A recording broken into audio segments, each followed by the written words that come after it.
Հունաստանում զբոսաշրջիկներին կարող են տուգանել մինչև $900, եթե նրանք պատմական հուշարձանների տարածքում կրեն բարձրակրուն կոշիկներ, այս մասին գրում է Daily Express-ը։ Իլոն Մասկը հայտարարել է, որ առաջիկա 20-ից 30 տարվա ընթացքում յուրաքանչյուր մարդ կկարողանա ցանկության դեպքում տեղափոխվել Մարս, այս մասին գրում է Hindustan Times-ը։ Հայտնաբերվել է Էվալի կամ այսպես կոչված փոփկորնային հիվանդություն, այն թոքերի ծանր վարակիչ բորբոքային ախտահարում է, որը առաջանում է վեյփերի և էլեկտրոնային ծխախոտների օգտագործման պատճառով, հատկապես դեռահասների մոտ, այս մասին գրում է RBK-ն։ Lipton ընկերությունը սոցիալական ցանցերում հայտնել էր, թե դադարեցնում է իր հայտնի դեղցի համով սառը թեյի արտադրությունը։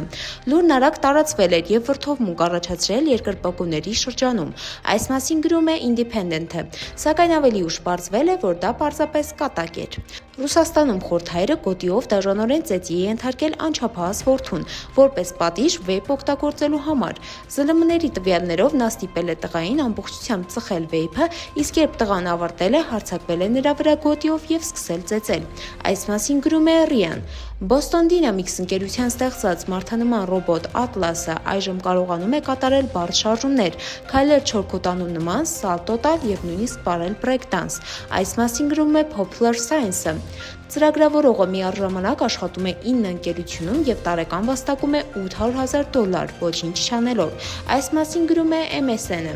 Մի շարք օգտատերեր կիսվել են, որ կարտոֆիլի ֆրին և կոլան կարող են վերացնել գլխացավը, այս մասին գրում է DTF-ը։ Արձանագրվել են վտանգավոր դեպքեր, պեդոֆիլները օգտագործում են Standoff 2 խաղը երեխաների վստահությունը շահելու համար։ Նրանք խաղի ժամանակ առաջարկում են երեխաներին ոսկի նվեր ուղարկել անձնական բնույթի լուսանկարների դիմաց։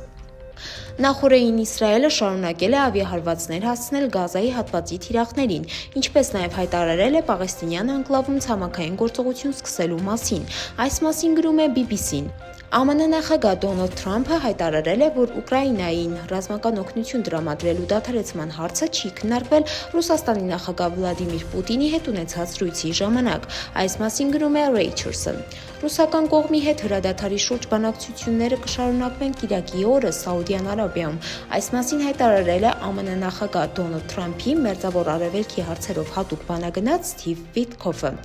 Եվրոպական հանձնաժողովը հրապարակել է Եվրոպական պաշտպանության սպիտակ գիրքը «Պատրաստվածություն 2030» փաստաթուղթը, որի միջոցով նախատեսվում է ԵՄ պաշտպանական ոլորտի մեծածավալ զարգացում։ Այս մասին գրում է Interfax-ը։ Եվրամիությունը պլանավորում է ներդնել €150 միլիարդ միայն այն նախագծերի մեջ, որոնք իրականանում են ԵՄ երկրների կամ Ուկրաինայի տարածքում։